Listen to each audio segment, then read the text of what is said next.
Nosotros vamos a ver en este curso la historia del pueblo judío en la época antigua, es decir, lo que se suele llamar la época de la historia bíblica y también la historia de lo que se va a llamar la época del Segundo Templo. Antes de comenzar el curso quisiera hacer algunas acotaciones básicamente con respecto al idioma que vamos a utilizar. La clase será por supuesto en español, pero muchísimas veces nombres de personajes serán dados tanto en hebreo como en su forma española. Es decir, yo a veces voy a decir, por decir así, si el nombre de Yitzhak, y luego quizás diga Isaac. Eso simplemente para tomar en cuenta términos que pueden resultar a veces más fáciles o difíciles de entender al público que va a participar con nosotros. Nosotros vamos a comenzar con el tema de lo que se llama la historia bíblica. Y acá vamos a tratar de entender que tenemos un problema, y es el problema de las fuentes. Cuando nosotros hablamos de historia bíblica, tenemos que tomar en cuenta que tenemos dos tipos básicamente de documentos.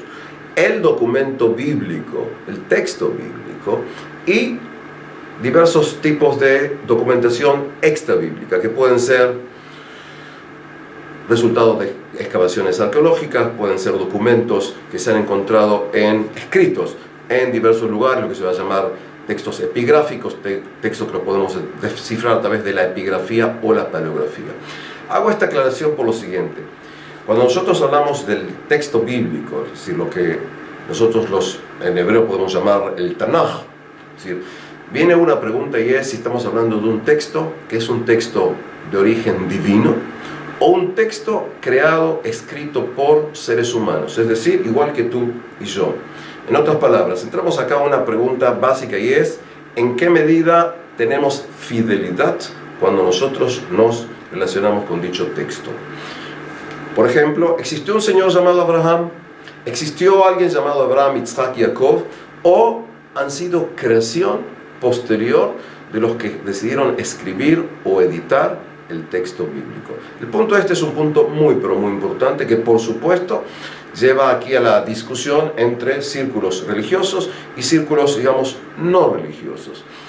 ¿Es el texto de la Biblia el legado divino o es un legado escrito por hombres inteligentes con una concepción de mundo, con una ideología determinada? Este es un punto que tenemos que tomarlo muy pero muy en cuenta cuando vamos a trabajar aquí sobre nuestro tema.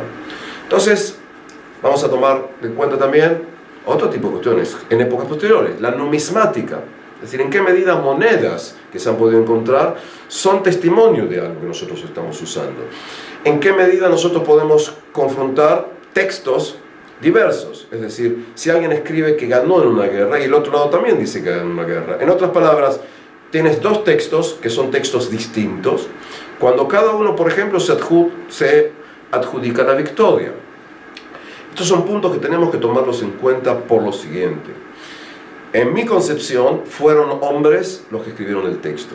Entiendo que esto es importante porque es muy importante cuando alguien explica, cuando entramos al término de lo que es concepción histórica, saber quién es el que a nosotros nos está hablando. Si es una persona religiosa o si es una persona que no pertenece a esto. Es decir, vamos a ver acá acentos distintos.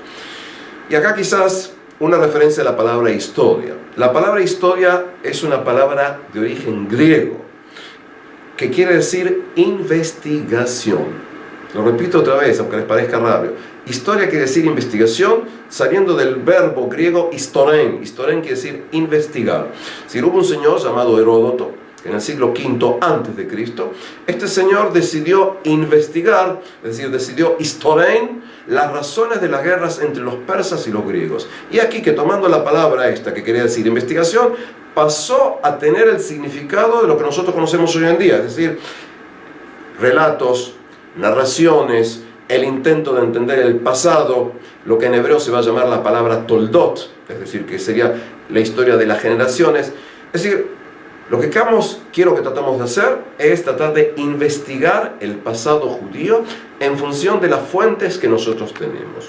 Entonces entramos acá como la más antigua historia y es la historia bíblica.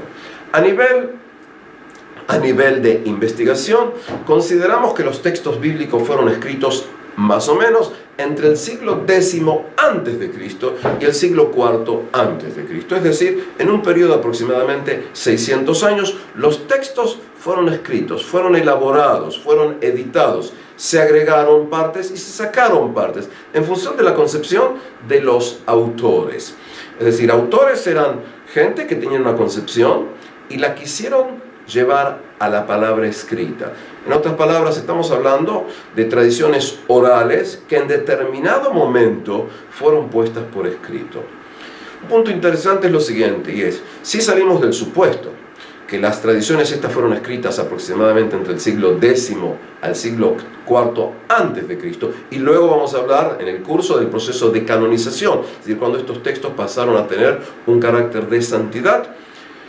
Acá nos encontramos con un punto muy importante, y es el único pueblo en la historia que tiene en forma detallada su pasado es el pueblo judío. Es decir, lo digo esto no a nivel de decir con orgullo o no orgullo, estoy hablando de algo que se llama netamente una cuestión fáctica. Es decir, hay cuestiones que uno puede interpretar y hay cuestiones que decir esto es así en forma absoluta. En otras palabras, aunque tenemos crónicas de los asirios, crónicas de los babilonios, escrituras de los antiguos egipcios, tenemos también, por supuesto, textos de la antigua China y demás, en ninguna cultura sobre nuestro planeta, quizás existen otros planetas pero no los conozco, es decir, tenemos acá un relato continuo en que el pueblo se plantea quiénes somos, de dónde venimos y en función de las concepciones de los profetas también, a dónde vamos. Es decir, tienes acá un caso único en la historia de un texto escrito durante varios largos siglos. Algo muy interesante también, y es, tenemos acá un fenómeno lingüístico, la subjetividad fascinante, es decir, uno trabaja en este tipo de cosas porque le fascina, si no, no trabajarías en historia, y es, tenemos acá algo muy peculiar, y es, también hoy, en el siglo XXI, un niño de segundo o tercer grado que apenas sabe leer, puede entender muchísimos de los relatos que están escritos en hebreo, en un hebreo que tiene por lo menos, si vamos al texto escrito, 2500 años. Es decir, valga la comparación, cuando tomo el relato del mío Cid, escrito, sí, como sabemos, aproximadamente así por el año 1150, es decir, la mayoría absoluta de los niños de habla hispana no pueden entender el texto del Cid Campeador. Cuando tomo el inglés de Shakespeare, y estoy hablando de alguien que falleció en 1616, el mismo año que falleció Cervantes, muchísimos términos son imposibles de entender. Pese a eso, un niño de 9 o 10 años, nacido en el idioma hebreo, puede entender la mayoría absoluta de los relatos. No digo todos porque evidentemente estamos hablando de un niño, pero los relatos que hablan de los reyes, de la creación de personajes. ¿Por qué explico esto? Porque estamos hablando también de un idioma que tiene una larguísima trayectoria, y pese a que, por supuesto, tienes diferencia entre el idioma hebreo moderno y el idioma bíblico y luego el idioma de la Mishnah, estamos hablando acá de una continuidad histórica casi sin parangón en la historia. Si nosotros vamos a introducirnos en la historia de un pueblo milenario, que a nivel histórico hablamos por lo menos, más o menos de mínimamente 3200 años, hay quienes incluso van a hablar un poco más, y a eso es donde nosotros vamos a entrar. Es decir, vamos a tratar de entrar juntos a lo que se llama la historia del pueblo judío en la antigüedad.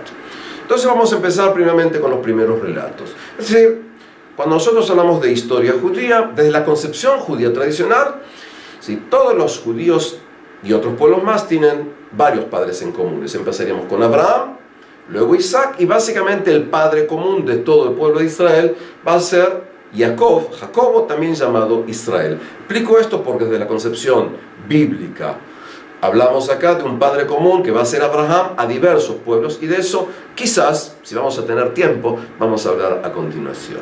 Entonces empezamos por el primer relato, y es lo siguiente. Según el relato bíblico, ¿sí?, un señor llamado Abraham, que luego se va a llamar Abraham, el padre de multitudes, en un momento determinado va a tener, por decir así, una revelación divina. Dios le hablará y le dirá en hebreo, Lech lecha me'artzecha u'melevadecha u'mbeit avicha el haaretz asher aleika. Es decir, vete tú de tu tierra, de la tierra natal, de la tierra de tu parentela, y te irás a la tierra que yo te mostraré. Eso, para los que les gusta ver, está en el libro de Génesis, capítulo 12, versículo 1. Es decir, ese sería el punto de principio, de comienzo de lo que se va a llamar la relación del pueblo de Israel con la tierra de Israel en función de una concepción divina. Y este punto para mí es muy importante y es, incluso para historiadores laicos como soy yo, incluso considerando que el texto fue escrito por seres humanos, tenemos que entender que en la concepción judía, a lo largo de toda la historia, nace aquí un pacto. Es decir, lo importante no es lo que yo como historiador creo, lo importante es qué es lo que el pueblo cree. Y durante aproximadamente podemos hablar de más de 3000 años, tomando en cuenta que toda la sociedad judía era una sociedad tradicional, creyente, este es el momento en que tiene lugar la promesa desde el punto de vista judío a la tierra de Israel. Ok, vamos a empezar entonces con el relato bíblico. Según el relato bíblico, un hombre entrado en años, llamado Abraham, casado con una pariente llamada Sarai, que luego se va a llamar Sara, van a dejar la zona de Mesopotamia para ir juntamente con el sobrino de Abraham, llamado Lot, saliendo, como vemos aquí en el mapa, en lo que se llama la zona de lo que se llama el cuarto creciente, es decir, o la media luna fértil, para salir desde la zona de lo que se llama Mesopotamia, de la zona, y de ahí yendo hacia la tierra de Canaán, la tierra de Canaán, como se va a llamar en español. Así que tenemos acá una salida de un grupo con determinadas características. Este señor Abraham, junto con su mujer y con sus sobrinos, salen cuando ellos son básicamente pastores, es decir, tienen su ganado, salen con sus empleados, con la gente que son sus pastores a sueldo, van saliendo desde una tierra hacia otra y van a ir yendo hasta llegar a la tierra de Canaán. Van a llegar aquí, van a tener encuentros con los habitantes de la zona. Y digo encuentro, la palabra encuentro es una palabra netamente objetiva. La palabra es una palabra objetiva. Encuentro puede ser un encuentro pacífico y puede ser un encuentro bélico. Es decir, cuando hablamos de encuentro no quiere decir que seas bienvenido aquí, también muchas veces es malvenido aquí, por lo tanto vamos a tener que luchar. Lo importante es que vienen aquí, según el relato, en un momento determinado se separan los pastores de Lot con los pastores de Abraham por un litigio y cada uno se va a ir asentando. Lot va a ir a la zona que luego va a ser conocida con el nombre de la zona de Sodoma y Gomorra. Nuevamente todos conocemos por lo menos el relato bíblico de esto, si no luego vamos a explicar. Y aquí que, según nuevamente el relato bíblico, esta gente habita en carpas, habita en tiendas, esta gente es nómade, esta gente es poligámica, y eso también lo vamos a tomar en cuenta cuando hablemos posteriormente, y no tiene en su posesión ninguna tierra, salvo la tierra para enterrar sus muertos. Es decir, según el relato bíblico, Abraham va a comprar una parcela para querer enterrar sus muertos. Es lo que se va a llamar Meharata Machpelah, es decir, la cueva de Machpelah, tradicionalmente en la zona más o menos de Hebrón, de la ciudad de Hebrón. Ahí van a enterrar sus muertos. Pasando el tiempo, como Abraham no puede tener descendencia, tanto él como su mujer son gente mayor,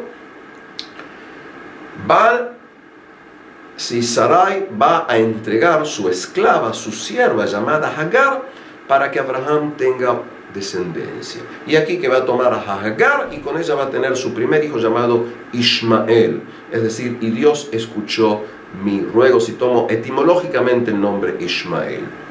Pasando unos años después, Abraham va a tener con su mujer un niño que va a ser llamado Isaac. Según la concepción bíblica, en un momento determinado, Sara va a pedir que sean expulsados Hagar con su hijo Ismael del desierto. Estos puntos son puntos importantes para entender lo que luego vamos a tratar de interpretar a nivel histórico estos relatos. Es decir, tenemos aquí que hay luchas entre estas mujeres.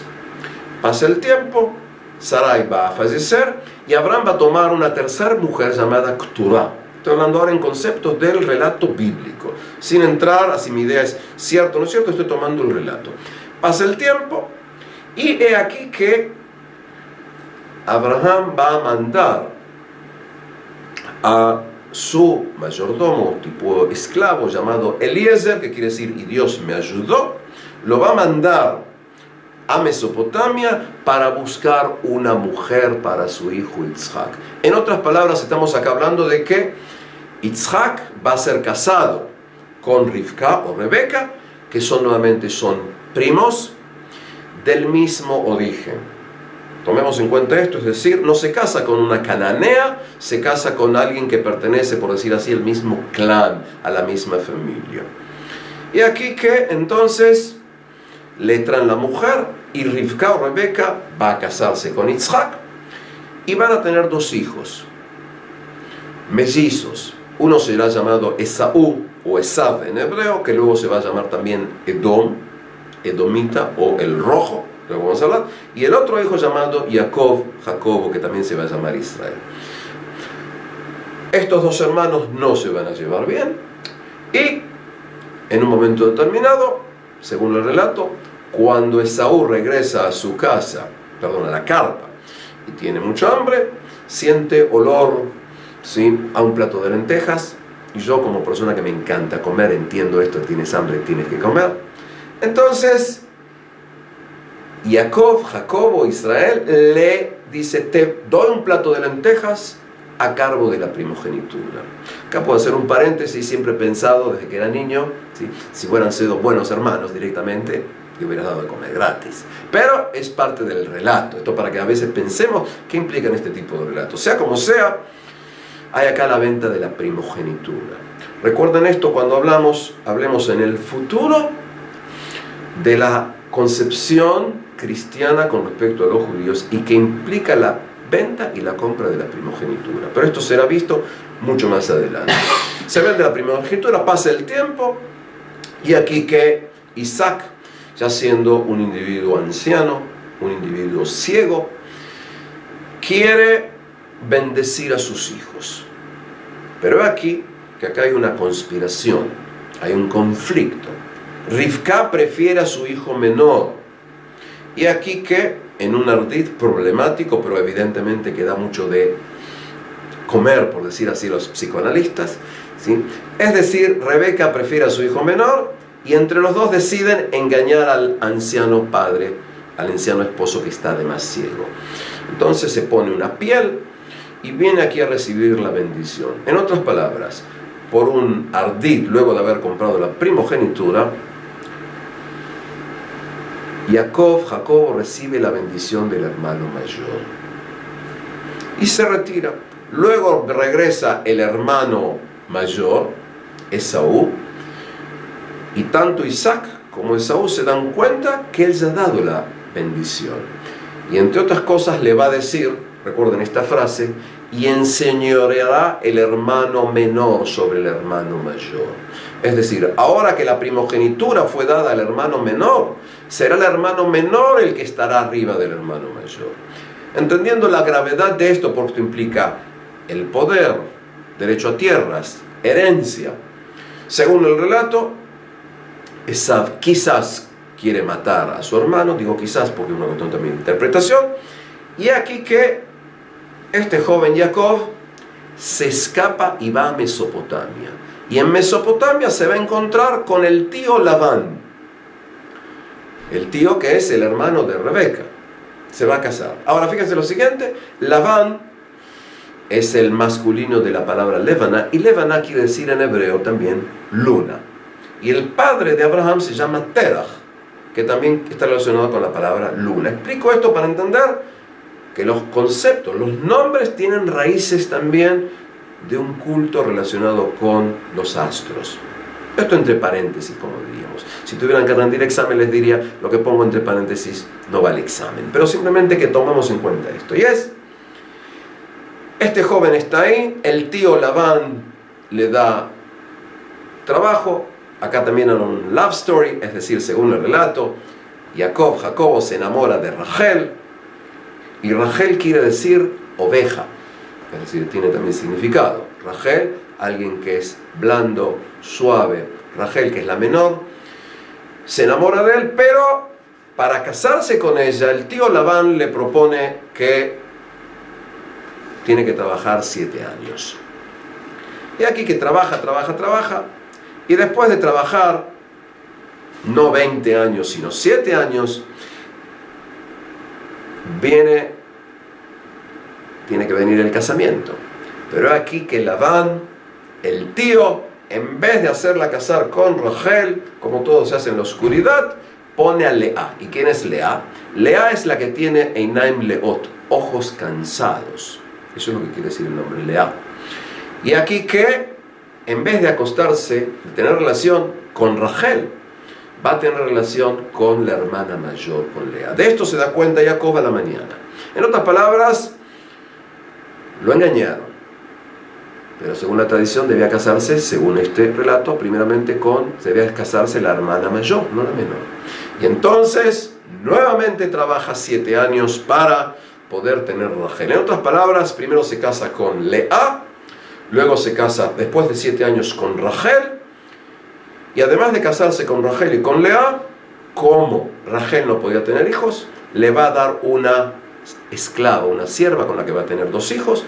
Luego, Lea también le va a dar a Jacobo otra esclava. En otras palabras, Jacobo va a tener 4 mujeres. 2 son netamente sus esposas y 2 son esclavas con las que va a tener hijos. Con estas mujeres va a tener 12 hijos varones y por lo menos una hija mujer. Es decir, estamos hablando netamente de un fenómeno de poligamia. Cuando terminan los años, pasando un tiempo, decide Jacobo, regresar a la tierra de Canaán. Y aquí un encuentro, desde mi perspectiva, desde que era niño, conmovedor, ¿sí?, en que se encuentran los 2 hermanos y Esav perdona a Jacob. Saliendo de lo que se llama la interpretación judía tradicional, desde que era pequeño siempre me enamoré de Esav, porque tuvo también la capacidad de perdonar a su hermano. En otras palabras, cuando tomamos relatos bíblicos, cada uno tenemos los preferidos. Yo siempre he estado con Esav y no con Jacob. Que me perdonen si algunos no están de acuerdo. Jacob se queda ahí, va a vivir ahí. En un momento determinado, sin entrar en muchos detalles, según el relato bíblico, va a tener una lucha nocturna con un ángel. Y luego de aquí va a cambiar el nombre de Jacob a Israel, como dice el relato bíblico, Kisarita im Adonai, que generalmente se implica porque has luchado, has enfrentado aquí al ángel de Dios. En otras palabras, Jacobo también se llama Israel. Luego de unos relatos y pasando el tiempo, hay conflicto entre los hermanos y los hermanos están contra uno de los hijos llamado Yosef. Yosef es uno de los 2 hijos de Rachel, la amada, la querida. Los hermanos se conjuran entre ellos si hay que matarlo o no, porque Yosef tiene sueños y en los sueños generalmente él está en el centro y los hermanos tienen que rendirle pleitesía. Los hermanos deciden secuestrarlo y lo venden para que sea enviado a Egipto como esclavo. Jacobo, cuando se entera de esto, va a enlutarse. De esta manera cerramos, por decir así, el relato de los patriarcas, los conflictos y el descenso a la tierra de Egipto de este personaje llamado Yosef. Aquí voy a cerrar esto en este momento, porque la pregunta es: ¿en qué medida el relato bíblico, el relato que básicamente lo tenemos en el libro llamado Breshit, en griego el libro de Génesis, en qué medida este relato es un relato que puede ser aceptado a los ojos de gente que no es creyente? Realmente el relato tenemos aquí el individuo que es creyente y el individuo que no es creyente. Y vamos ahora al relato o a la posibilidad del individuo que es no creyente, el que se interesa más por lo que se llamaría la arqueología, la historia documentada y demás. Entonces tratamos de ver paralelos o relatos similares en lo que sería documentación extra bíblica, lo que está fuera del Tanaj. Y aquí que entonces empezamos a tratar de ver en qué medida los relatos pueden ser o no pueden ser plausibles. Ok, vamos a decir lo siguiente, y es, entiendo, o entendemos lo que trabajan en historia, en arqueología, que cuando un individuo crea algo, toma elementos existentes y en su genio los elabora para darles un nuevo sentido. Es decir, no estoy hablando de plagio, estoy hablando de tomar elementos existentes y seguir desarrollándolos más allá.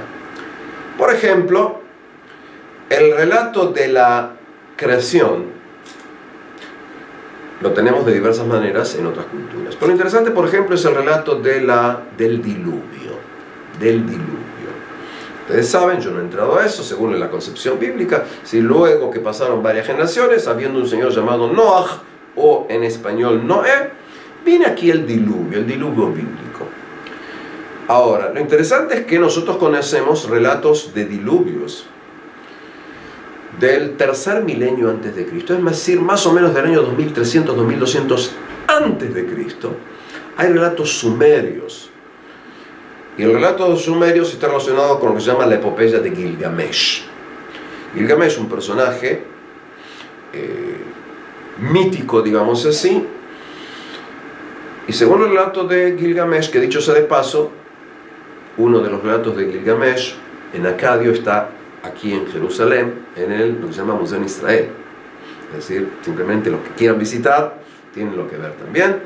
Según el relato de Gilgamesh, Gilgamesh tenía un amigo, el amigo muere, Gilgamesh empieza a ver cómo el cadáver de su amigo empieza a descomponerse, y lo que él quiere, Gilgamesh, es evitar que eso le ocurra a él. Por lo tanto, quiere ser eterno. Y aquí que según el relato de Gilgamesh, la epopeya de Gilgamesh, se entera que en un lugar vive un señor llamado Utnapishtim. Y Utnapishtim es un individuo eterno. Después de todo tipo de aventuras, no así porque sí, en América Latina tienes a veces cómics en los que tienes los relatos de Gilgamesh, más al estilo moderno. Cerrando el paréntesis, lo encuentra Utnapishtim y Utnapishtim le dice, fíjate, hace muchos años, ni siquiera me acuerdo cuántos, los dioses estaban durmiendo y los hombres hacían ruido. Y aquí que los dioses decidieron castigar a la humanidad porque no lo dejaban dormir.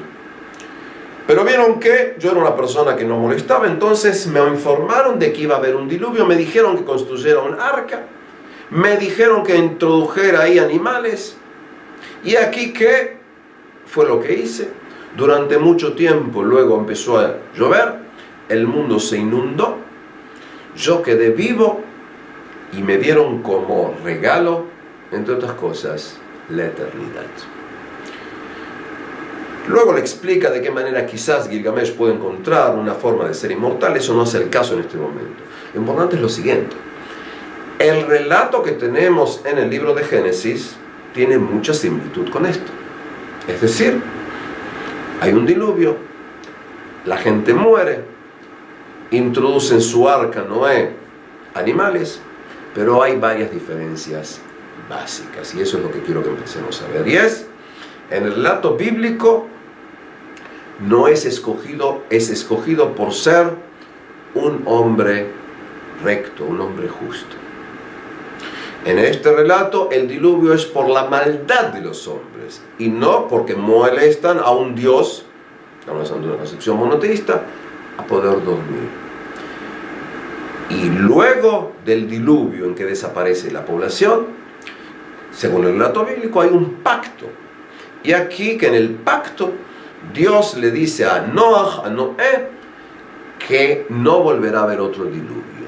Y en función de esto, el pacto se determina, entre otras cosas, con la creación del arco iris, para recordar el diluvio y recordar el pacto, la promesa que Dios le hizo a Noé. Explico esto por lo siguiente, es decir, estoy hablando de un relato existente al que el creador del relato bíblico le da un sentido distinto. Hay una concepción moral monoteísta completamente distinta de la concepción anterior politeísta. Y esto va a ser, también lo vamos a dar cuenta cuando hablemos posteriormente en el curso, de la relación entre Atenas y Jerusalén, cuando hablemos de la relación entre el mundo griego politeísta y el mundo monoteísta judío. Volviendo a nuestro relato, he aquí que, como documentos extrabíblicos, tenemos, por ejemplo, un lugar muy importante llamado Mari. Mari, una ciudad en la zona llamada Tel Hariri, no interesa el nombre arqueológico. Mari era un reino que estaba en la zona de Mesopotamia, básicamente cerca de la zona del Éufrates. Y era un pequeño reino, es decir, una ciudad que era el centro de un pequeño reino. Conocemos los nombres de los últimos reyes, ¿sí? Yahdulim y Zimbrilim, que parecen nombres tomados de un cómic, pero no, Yahdulim y Zimbrilim. Y lo fascinante es que hace aproximadamente 80 años, en el siglo XX, se descubrió en la ciudad de Mari más de 20.000 escritos en arcilla. Escritos que se sitúan aproximadamente hacia el año 1750, antes de la era común, antes de Cristo. Cuando hablamos de cronología antigua, hablamos de 5 cronologías: la muy alta, la media, la baja y la muy baja. Según más o menos la concepción, cronología en media, más o menos hacia el año 1750, aproximadamente, día más, día menos, no había periódicos en ese entonces, un señor llamado Hammurabi conquista Mari, destruye Mari, y en Mari quedan más o menos estos 20.000 textos. Y los textos estos, que son básicamente en acadio, es decir, una de las lenguas llamadas semitas del área, hay, por ejemplo, cartas personales. La reina escribe: a mi amado señor, sepa que le he dado a luz 2 hijos gemelos. En los documentos de Mari hay más de 700 recetas de cocinas. ¿Sí? Pienso que si las vamos a probar no nos va a resultar muy rico, porque había toda una serie de elementos distintos. Pero eso es interesante para la historia de qué se comía, cómo se comía. Lo que nos interesa acá es otra cosa. Y es, en los relatos de Mari se habla a veces de un lugar llamado Hatzor. Hatzor está en Israel. Se habla de lugares conocidos en lo que es aquí la media luna fértil. En otras palabras, Hatzor, cerca del Kibbutz Ayelet HaShahar hoy en día, figura en Mari. En Mari se cuenta que tienen problemas a veces con grupos nómades que no penetran en las ciudades, que son pastores. Grupos nómades que son endogámicos, se casan solo entre ellos, toman mujeres solo de su clan. Grupos que no tienen territorio, y cuando compran terreno, compran solamente parcelas para enterrar a sus muertos. Ajá. Y lo fascinante es que en Mari hay nombres. Yaakov-el, que es parecido a Jacob. Tienes nombres Ismael, que es parecido a Ismael. Tienes el nombre Lía, que es el nombre Lea.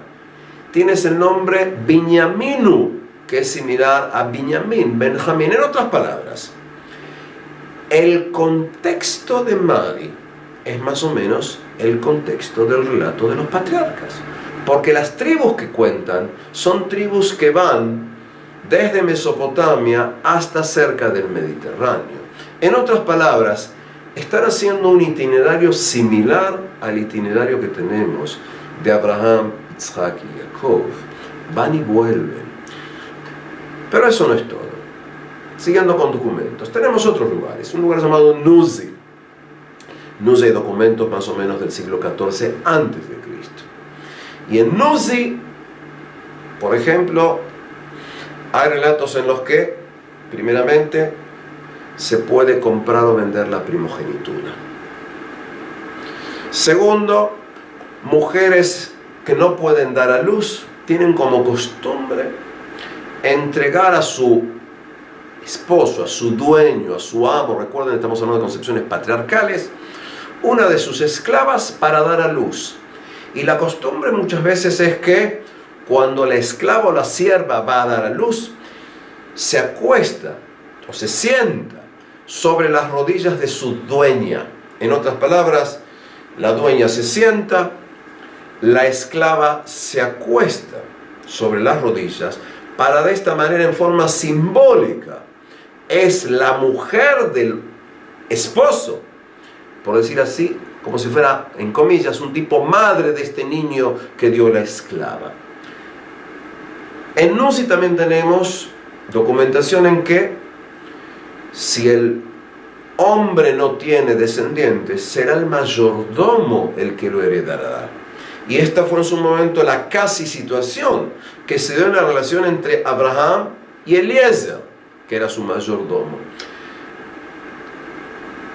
Tenemos, en otras palabras, a nivel sociológico, a nivel de si intentamos aquí comparar los relatos, la realidad de los patriarcas de Abraham, Isaac y Jacob, Abraham, Isaac y Jacob, la realidad que tenemos del relato bíblico es casi la realidad que tenemos en documentos del siglo XVIII, del siglo XVII, del siglo XIV, antes de Cristo, en el medio ambiente geopolítico en que ellos trabajan, en que ellos actúan, en que ellos se desarrollan.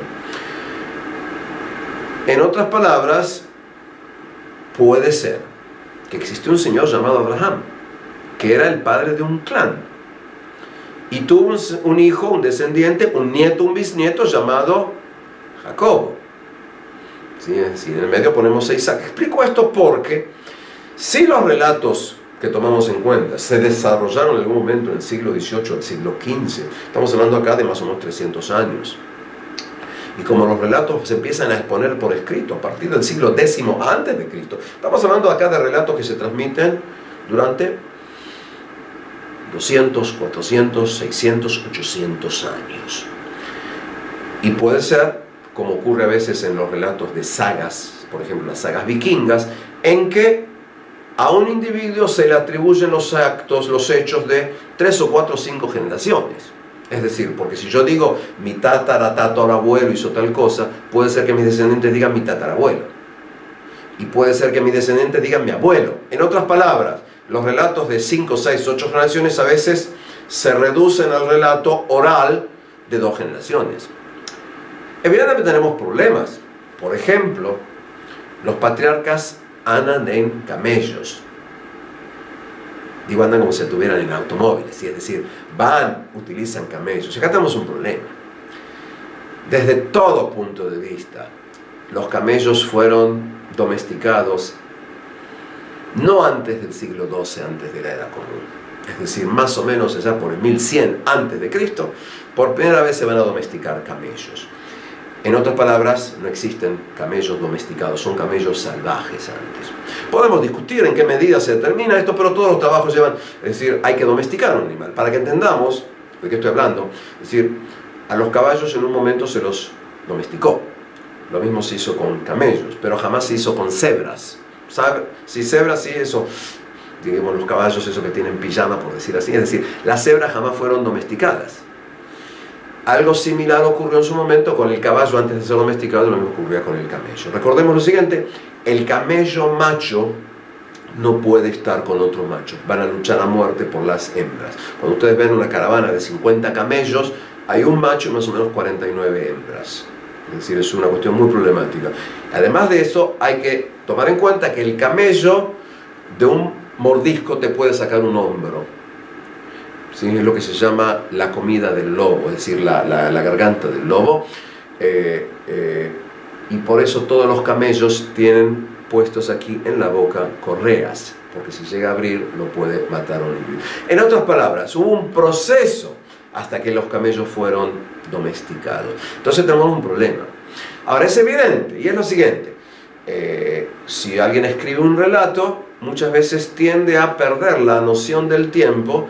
Y si el relato fue escrito en el siglo X o en el siglo IX, el autor o los autores piensan que así como yo conozco camellos, también en su momento utilizaron camellos.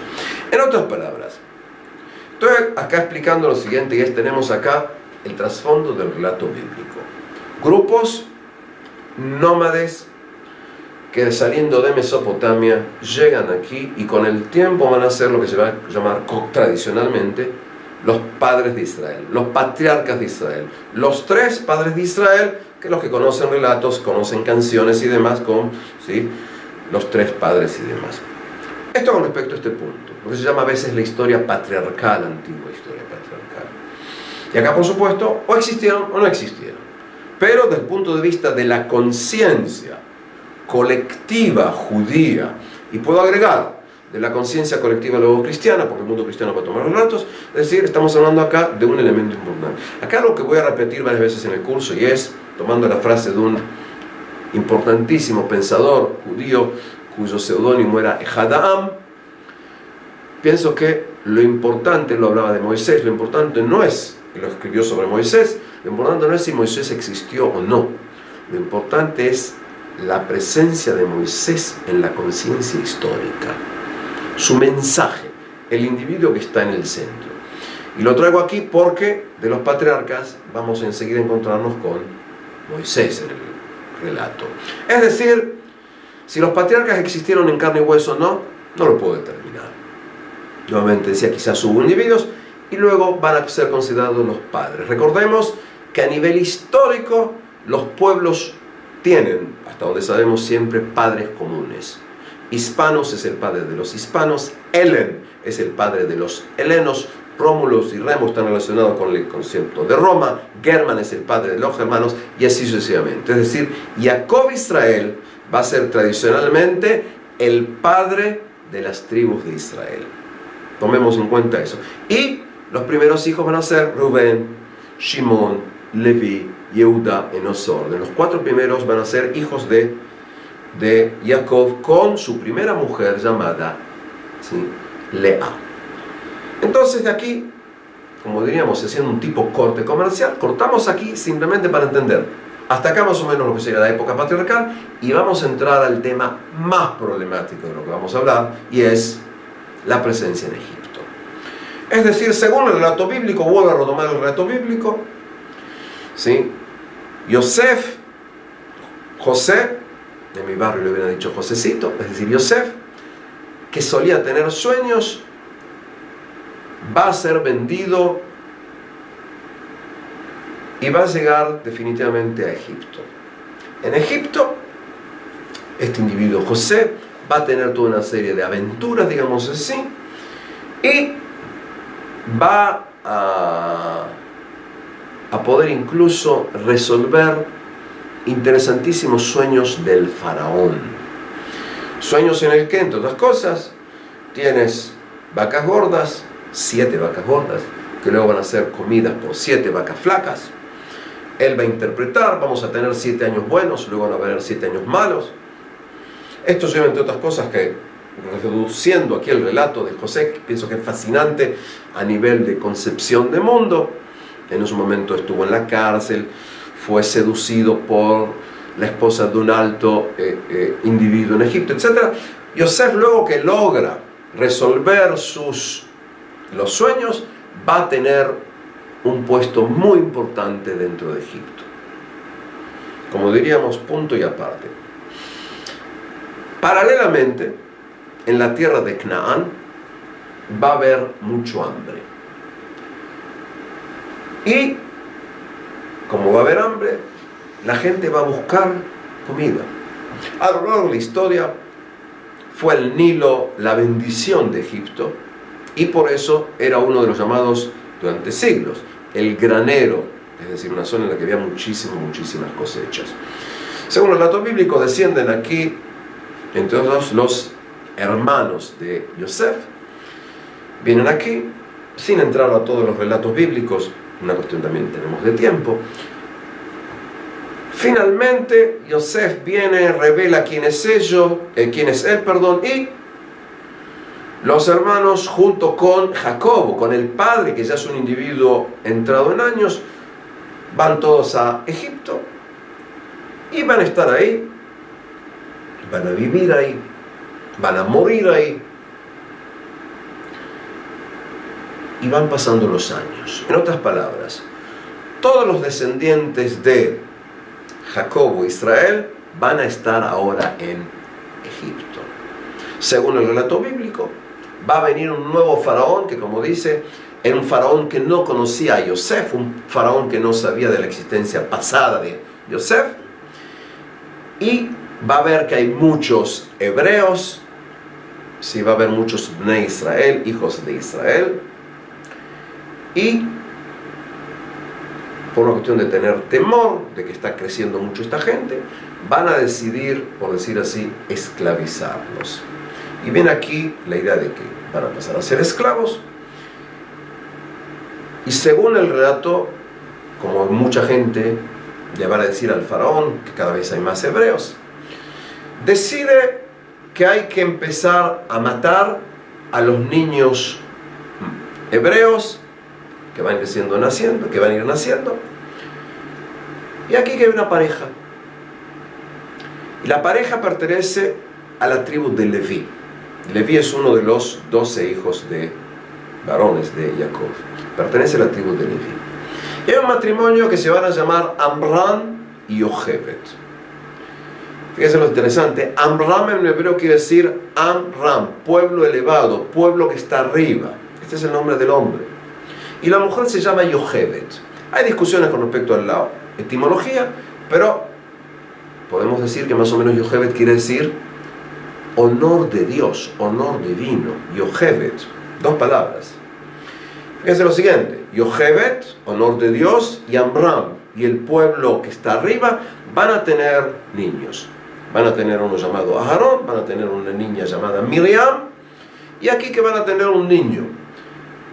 Y como el niño este tiene que teóricamente que ser matado, deciden ponerlo en una canasta, y lo van a poner en el río. Lo ponen en una canasta, el niño va siendo llevado por las aguas, y la que lo va a recoger va a ser la hija del faraón, que va a ver a este niño y lo va a tomar con ellos. Dicho sea de paso, paréntesis, Sargón de Asiria, según el relato, fue puesto en aguas porque lo querían matar. Rómulo y Remo, los muchachos de Roma, van a ser puestos en una canasta. En Batman, los que vieron Batman, ¿sí? Penguin también va a ser puesto en agua. En otras palabras, hay un elemento muy interesante, sin entrar ni a psicología ni a mitos, es decir, el niño que quiere ser matado, pero nosotros sabemos, porque somos los que estamos viendo de costado, que en el futuro, como se dice en hebreo, ese pequeño grande será en el futuro. La katanga doli, se dice en hebreo. Es decir, según el relato bíblico, lo toma esta mujer, la hija del faraón, y lo va a llamar Moshe Kiminamaim Mashu, es decir, porque fue sacado del agua. Ese va a ser el nombre, va a ser el sacado del agua. Como se necesita una nodriza, se necesita una mujer que lo amamante, de una manera casi de Hollywood, va a ser Yochebed, la madre de Moisés, la que lo va a amamantar. En otras palabras, él va a ser amamantado por su propia madre biológica. Pasan los años y en un momento determinado Moisés se va a enterar de su origen. En un momento determinado él va a matar a un egipcio que está maltratando a los hebreos. En función de esto, luego, sin entrar a muchísimos detalles, va a escaparse de Egipto y va a llegar a un lugar llamado Midian. Ahí va a encontrarse un señor llamado Itro y se va a enamorar de su hija llamada Tzipora. Es decir, tipo love story, como dirían, es decir, acá Moshe y Tzipora van a ser pareja y luego van a tener hijos, Gershom y demás, y también Eliezer.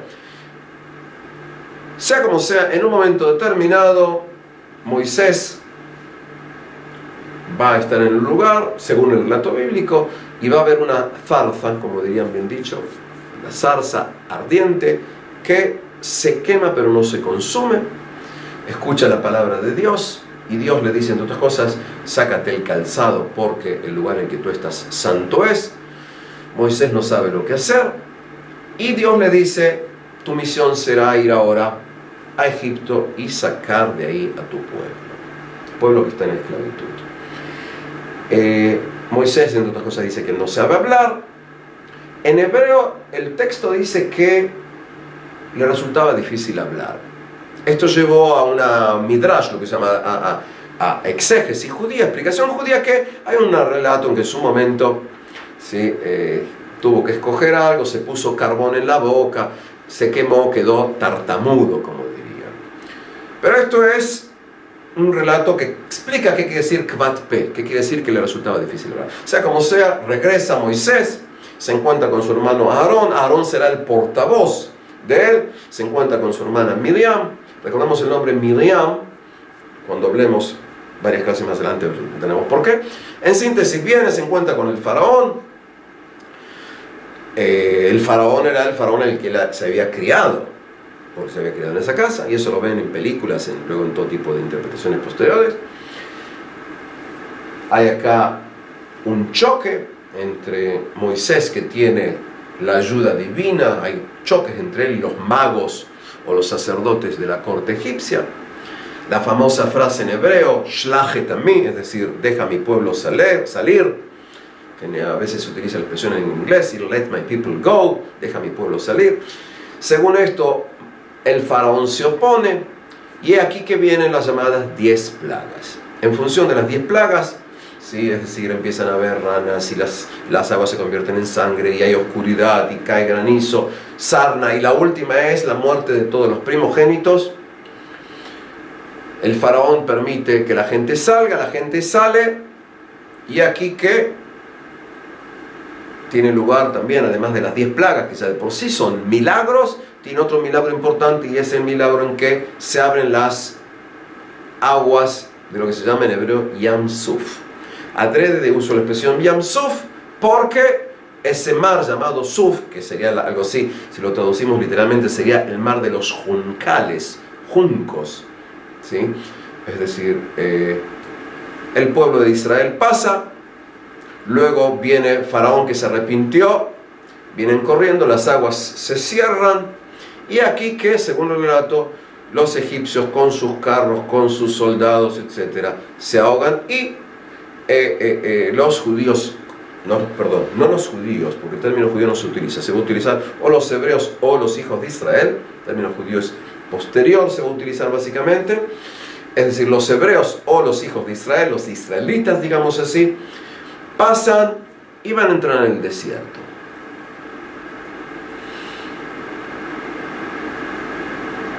No es que me quede mudo, es decir, para que pensemos, y es, ¿en qué medida estos relatos pueden ser reales? Y acá entramos básicamente a un conflicto terrible entre el pensamiento científico y el pensamiento religioso. Tomen en cuenta, en mis cursos muchas veces vamos a entender lo siguiente, que vamos a encontrar choque. No existe choque entre el hombre y Dios, porque si Dios existe es todopoderoso y el hombre es muy pequeño. El problema es entre pensamiento religioso y pensamiento laico, que son cosas distintas. Es decir, hombres intentan interpretar la realidad. Cuando hablamos acá de pensamiento religioso, pues evidentemente tienes aquí milagros, es decir, actos en los que Dios todopoderoso puede hacer actos que sean antinaturales o sobrenaturales.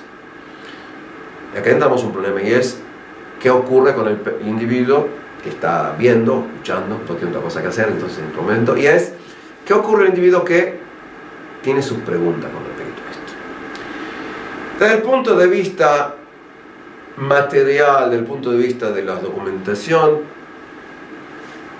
es esto casi una creación literaria muy interesante. Es fuerte lo que estoy diciendo. Es decir, tenemos acá un problema. Y es, tenemos que tomar en cuenta lo siguiente, y es, según el relato bíblico, salieron 600.000 hombres. Si lo multiplico por 5, estoy hablando de 3 millones de personas. Porque por 5, es decir, más o menos una familia. ¿Qué es multiplicado por 4? Por 4, 2.400.000. ¿Cómo sale esta gente? ¿Cómo que no tenemos netamente este tipo de relatos? ¿Cómo es que la documentación existente en Egipto no cuenta de estos tipos de cosas? Es decir, vamos a encontrar, enseguida hablar, algún que otro lugar, alguna que otra fuente que quizás forzándola, lo repito, forzándola por tercera vez, forzándola porque necesito creer en esto. Vamos a intentar explicar en qué esto verdaderamente ocurrió. Tenemos acá un problema. En otras palabras, desde el punto de vista histórico, arqueológico, estamos hablando acá de una creación literal que luego vamos a quizás entender, quizás, y bueno, varias veces digo quizás, cómo es que el relato este se desarrolla. Recordemos que estamos, es decir, el éxodo de Egipto es un punto básico en lo que es concepción religiosa. La pregunta es si tuvo lugar. Ahora, del punto de, como decíamos recién, porque estoy entrando con un tema muy problemático, es una creación posterior que vamos a intentar quizás de ver cómo. Porque, ¿qué ocurre? ¿Qué es lo que sí sabemos? Sabemos lo siguiente. Vamos a tratar de atar aquí cabos. Sabemos que hubo a lo largo de la historia gente de Canaán o de las zonas diversas que iban a Egipto. Y en dibujos, en representaciones pictográficas, en templos en Egipto, hay representación también de lo que se llaman semitas, es decir, gente que vienen, que tienen características determinadas como lo interpretan los egipcios. Es decir, hay pinturas y estos serían gente que viene de la zona de Canaán. En otras palabras, sabemos que hubo gente que buscaba lugar para comer. 1, 2. Sabemos que hubo una época, la época sobre todo llamada el gobierno de los Hyksos, que no voy a entrar mucho porque no tengo tiempo de decir, hubo varias décadas de un gobierno no egipcio en la zona. Es decir, quizás esto está relacionado con un señor llamado Yosef, es decir, alguien que tenía un alto puesto. Sabemos que luego va a tener una dinastía que va a lograr expulsar a los Hyksos, es decir, por decir así, hay una expulsión de gente. Sabemos a lo largo de la historia que, por supuesto, se crearon pirámides, pero lo que pasa es que las grandes pirámides son muy anteriores a lo que podía ser la presencia de los hebreos y de los israelitas. Es cierto, hay unos pocos documentos en que, por ejemplo, dicen, la policía de la frontera detalla diciendo, y esta noche se escaparon 2 esclavos por la frontera. Dije 2, porque es lo que dice el documento, pero 2 no son 2.400.000 ni 3 millones. Es decir, cada tanto hay gente que escapa, cada tanto hay gente que sale. Sabemos también que hubo un faraón, por ejemplo, entre ellos Ramsés, Ramsés II, que en su época hay grandes construcciones. Y recuerden que en la Biblia se habla de Pitón de Ramsés, es decir, las ciudades de Pitón y Ramsés. Es decir, quizás hubo gente que luego va a entrar al pueblo judío, al clan de los israelitas, y va a llevar el relato, y el relato este, que es el relato de 3, 4, 10, 100 personas, 1000 personas, va a ser el relato de millones. ¿Qué entramos, decíamos, a un relato problemático? En otras palabras, signo de pregunta. ¿Hubo una salida de Egipto? No hubo una salida de Egipto. Pienso que a nivel masivo, como está el relato bíblico, no. Pero, nuevamente, el relato este hace a la conciencia de pueblos. Y el hecho de que 2 o 3 o 5 personas se hayan escapado. Ahora, acá tenemos que tomar en cuenta lo siguiente, y es un punto muy importante. No conocemos ningún pueblo que determine que en su origen hubo una esclavitud. Es decir, porque la esclavitud es algo humillante, la esclavitud es algo denigrante. Los pueblos generalmente tienden a decir, yo tengo un origen excepcionalmente digno, de honor, En otras palabras, si la salida de la esclavitud a la libertad ocupa un lugar tan central en la protohistoria hebrea, quiere decir que hay un núcleo de 10, 20, 100 o 1000 personas que pasaron esto y que quizás líderes sacerdotales fueron desarrollando esto. Y este relato del antepasado, del antepasado, del antepasado, del antepasado, cuando empezó al plasmarse en relato escrito, pasó a ser parte de la conciencia de todos. Tomen en cuenta, explico esto porque cuando nosotros hablamos del nacimiento de los estados modernos, de las nacionalidades modernas, ¿sí? No importa si estoy hablando de Francia o de Bolivia, ¿sí? De Argentina o de Ecuador, de Inglaterra o de Suecia, se va educando en función de relatos, uniendo incluso grupos que no tienen nada que ver. Es decir, es como si dijéramos, ¿qué tiene que ver el de Sicilia en Palermo con el milanés del norte de Italia? Pero pasan a ser, por decir así, parte de un grupo con una historia común. Y este es el punto. Es decir, para tratar de resumir, porque quizás alguno que otro se va por la tangente, salvo el supuesto que hubo algo ahí, hay un núcleo. No tenemos pruebas de las diversas matanzas. Digo matanzas porque recordemos que acá hay algo muy importante, es decir, la llamada la 10ª plaga, la muerte de los primogénitos, hubiera implicado la muerte de miles de individuos, ¿sí? Porque en cada casa hay un primogénito. Estamos hablando de primogénitos humanos y animales, y no hay registros de eso. Dicho sea de paso, que no es el punto, pero que lo piense, y es la pregunta de lo que se llama a veces, ¿cuál es la moral que el autor del texto puso en manos de Dios? En otras palabras, ¿por qué murieron miles y miles y miles?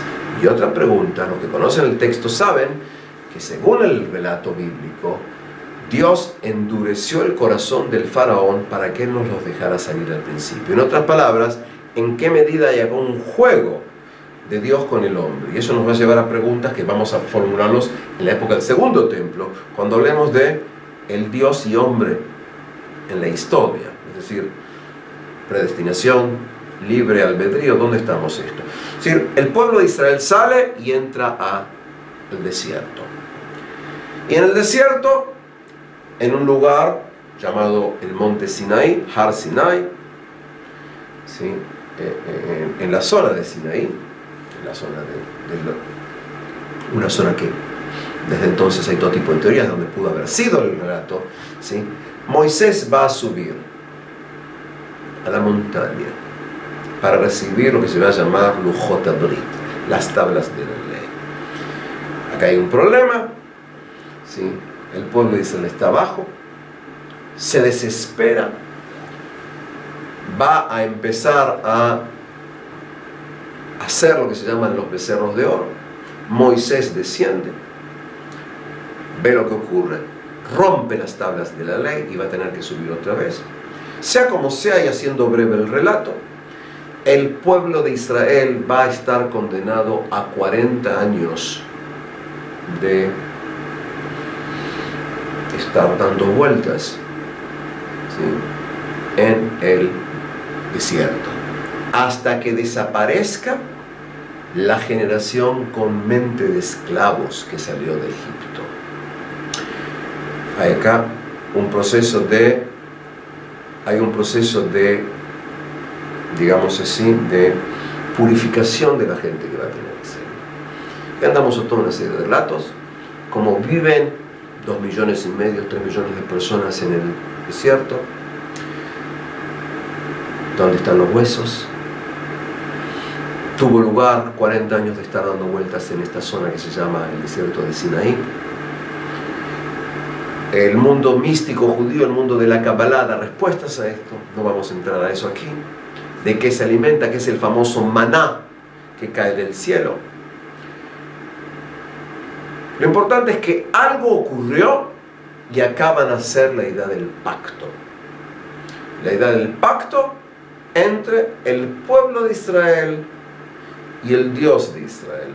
Dios que va a tener dos características, es como se va viendo luego. Es un Dios particular y universal al mismo tiempo. Es el Dios de Israel, pero el Dios de la humanidad toda. Acá se da el pacto. Y en ese marco van a ser la idea del decálogo, los 10 mandamientos. tanto si tuvo lugar lo que se llama la entrega del pacto, la entrega, perdón, de las tablas, como si luego va a ser una creación posterior, entramos acá en conceptos muy importantes en el mundo total nuestro, porque estos relatos van a ser parte luego del mundo cristiano y en gran medida, con variaciones, van a ser partes del relato del Islam. En otras palabras, estamos hablando acá de relatos fundamentales en lo que va a ser concepciones monoteístas también hoy del siglo XXI. Es decir, los patriarcas, se llegó a Egipto, se salió de Egipto, hubo una serie de milagros, se llega al pacto y es el momento básico, y es la entrega, la recepción del decálogo. Y recuerden que estamos hablando acá no solamente de me respetarás a mí porque soy el único Dios. Va a venir, se va a empezar a hacer una idea con un mensaje social fascinante, que es el descanso sabático. Una vez por semana descansarás. Vas a tener la idea del no asesinarás, no cometerás adulterio, respetarás a tu padre y a tu madre. En otras palabras, conceptos que por supuesto que existían también en legislaciones anteriores. ¿Quién más, quién menos? Porque toda concepción dirá no asesinarás. Y repito, no digo no matarás porque la traducción del decálogo a los diversos idiomas europeos, perdón, es una concepción, es una traducción errónea. En hebreo, como en tantos otros idiomas, tienes asesinar y tienes matar. El decálogo no dice no matarás. El decálogo dice no asesinarás. Explico esto porque a lo largo de toda la historia existe lo que se llama el matar. No estoy, para que no estoy defendiendo, estoy explicando la diferencia entre asesinato y matar. De entender que hay acá conceptos básicos. Y esto se va dando en ese encuentro real o imaginario entre Dios y Moisés. Y Moisés va a ser en la historia, yendo nuevamente a ese gran pensador Ehad Ha'am, una imagen que la tenemos a lo largo de toda la historia. Por ejemplo, un señor llamado Jean-Jacques Rousseau, en el siglo XVIII, cuando habla de la importancia de los personajes en la historia, para él lo más importante era el legislador, porque el legislador tiene que tratar de entender la esencia, si existe algo así, de su pueblo para darles leyes, para educarlo y que pueda vivir. Para él, uno de los más importantes legisladores en la historia fue Moisés. Y así lo vamos a ver en forma constante, ¿sí? Va a ser el Moisés que lo va a poner Michelangelo, ¿sí? Miguel Ángel, es decir, Moisés tiene ahí una presencia importante en lo que se llama el mundo de la legislación.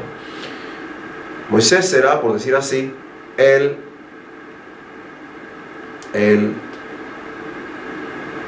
podemos usar la palabra o no, es problemático, profeta, que también es legislador. Moisés es el que va a hablar cara a cara con Dios, que se va a enojar con Dios. Es decir, Moisés va a ser uno de los personajes más importantes en la historia. Y si se me permite una confidencia personal, total, nada, estamos entre tú y yo solamente, entiendo que Moisés es para mí, Pinhas, uno de los personajes más fascinantes en la historia. Aunque no sé decir si existió como está ahí o es una creación. No importa. La imagen de Moisés como guía, como legislador, como individuo que lucha solo contra toda la realidad que es el imperio egipcio de los faraones. Es decir, está ahí como algo, pienso yo, como pequeño que soy, digno de ser respetado e imitado. Moisés continúa. Moisés, como todos los personajes de la Biblia, Moisés, aunque les parezca mentira, es un ser de carne y hueso. Explico esto porque en los relatos de los antiguos pueblos, y no solamente de los antiguos pueblos, ¿sí?, el líder no es como tú y como yo. El líder es algo casi sobrenatural. Y lo vemos con presidentes, con primeros ministros, con reyes, a lo largo de toda la historia. Los personajes bíblicos son seres de carne y hueso que también tienen sus defectos. Moisés, según el relato bíblico, era una persona irascible, es decir, se enojaba mucho, discutía con Dios y varias veces no le hizo caso. Por ejemplo, entre otras cosas, cuando no había agua en un momento determinado, Dios le dijo a Moisés: háblale a las piedras. Pero Moisés, en lo que podemos llamar una falta quizás de fe, no habló a las piedras. Moisés pegó a la piedra y de la piedra salió agua, como Dios le había dicho que iba a ocurrir. En función de diversas, por decir así, choques entre Dios y Moisés, Dios le dice a Moisés que él no entrará a la tierra de Canaán, no entrará a la tierra de Israel. Moisés verá desde el frente la tierra de Israel, pero no entrará a ella. Es decir, no es Hollywood.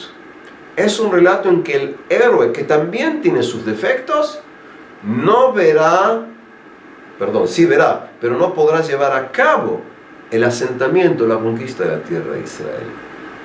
Entonces Moisés, que sacó al pueblo, que lo llevó al desierto, que le entregó la Torá, que le entregó la ley, que le entregó el decálogo, va a llegar, se va a despedir de quien luego vamos a hablar, de Josué, Yoshua bin Nun, y va a morir sin que sepamos dónde está enterrado.